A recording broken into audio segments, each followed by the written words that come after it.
So in light of last week being Star Wars Day weekend, I invited my War of the Stars co-host Brian Karasek to join in as a guest host.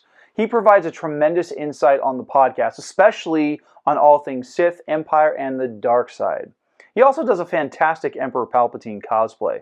So here he is, providing his top 10 book recommendations. Greetings, citizens of the Galactic Empire. Brian Karasek here, coming at you with a list of top 10 books I've read in my extensive career reading Star Wars books. Number 10, Red Harvest by Joe Schreiber. Now, this is one of two very popular zombie stories in the Star Wars community. This one takes place at a Sith academy thousands of years before the events of the original trilogy.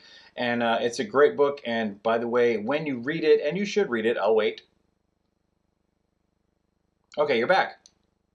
If you catch the Fahrenheit 451 reference in there, you and I will be friends. It does take place in the EU community. It is Legends rather than current canon, but it's still a great read. Number 9, I'm going to go with Lost Stars by Claudia Gray. Now, Lost Stars came out fairly early in the Disney canon, and I have to say I resisted it for some time because it seems a little bit like YA romance fiction, and it kind of is. But honestly, it really appeals to me because it is the story of two young kids who basically grow up together, dreaming of the day they can join the Empire. Number 8, Lords of the Sith by Paul S. Kemp. It's kind of a buddy cop movie with Palpatine and Vader on a long trip. Really enjoy that.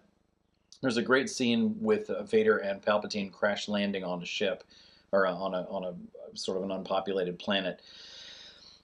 It really shows the relationship between master and apprentice. It's sort of, there's a real quick about face in the Palpatine-Anakin relationship as soon as Anakin takes his role as a Sith Lord. All of a sudden, the avuncular, kindly old man is just gone. Number 7, Star Wars Inquisitor Rise of the Red Blade by Delilah Dawson. Similar to Lost Stars, I enjoy a book where we get to see a character that has joined the Empire for good reasons. As a veteran of the military myself, I know that sometimes we join organizations that take steps that we might not necessarily agree with, that other people don't agree with, but not everybody, again, joins the Empire for mustache-twirling villainous reasons. Great, great read. I got the audiobook, really enjoyed it. Number 6 is Tarkin by James Luceno. That's a great book. It's a really in-depth dive on the entire Tarkin family. We get to see what made Tarkin who he is, and there's just some amazing interaction between Vader and Tarkin. It should not be missed. James Luceno is truly a star in the constellation of Star Wars novelists. So give it a shot, Tarkin, and also within the Disney continuity. Next, we're looking at Dark Disciple, number 5 by Christie Golden. Dark Disciple was also co-written by Katie Lucas. It is essentially created from unproduced episodes of the Clone Wars, and you got to check it out. The premise is that the Jedi Order is engaging in an assassination mission against Count Dooku. So the core relationship in the book is Asajj Ventress, who is approached by the Jedi to help. Number 4 is not just one book, but it is the entire Dr. Aphra comic series. Folks, Dr. Aphra is, to me, one of the best additions to the new canon since Disney took over. If Indiana Jones and Han Solo and Lara Croft all got together and had a kid who grew up to be an amoral arms dealer who works for Darth Vader, she would be Dr. Aphra. It's a great series. It's amazing. There's kind of a Batman gambit to her. Aphra's always got an escape clause. There's always a loophole she's ready for. This is also the book that brought us Black Krrsantan, the Wookiee bounty hunter that we meet in Book of Boba Fett.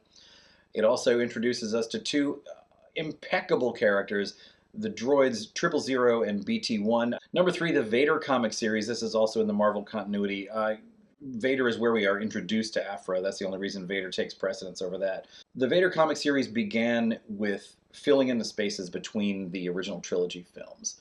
And you get to see so much more. I feel that after the prequels, Vader was just like, we see him as a callow youth. We see him as a tragic figure, and I don't care for that aspect of Vader. I prefer to see him as the butcher of the Hyades way, of like he's just a full-on he's a monster. And the way that these comics characterize him, again, we see a great deal of the interaction between Palpatine and Vader and how that power struggle is. And you think Vader is betraying Palpatine, but Palpatine's known about it all along, and you think Palpatine's going to kill him for it, but Palpatine's so proud. It's a great, great insight into the Sith relationship. Check it out, the Vader comic book series. Book number 2 is Revenge of the Sith by Matthew Stover. This is within the current canon, but kind of technically only because it is the novelization of a film. There are some aspects of it that are sort of dated since Disney took over, as in Where is Ahsoka Tano? But be that as it may, Revenge of the Sith is a great book. And number 1, if anybody's heard me talk about Star Wars for more than 3 minutes, you're not going to be surprised that my number 1 Star Wars novel is Darth Plagueis by James Luceno. I think it's a tribute to what a villain Palpatine is, that he is the most interesting character in a book titled by title of his master. We begin seeing Darth Plagueis at the moment that Darth Plagueis goes from apprentice to master. Then we see Plagueis' rise to power, exploring the Force and looking for an apprentice.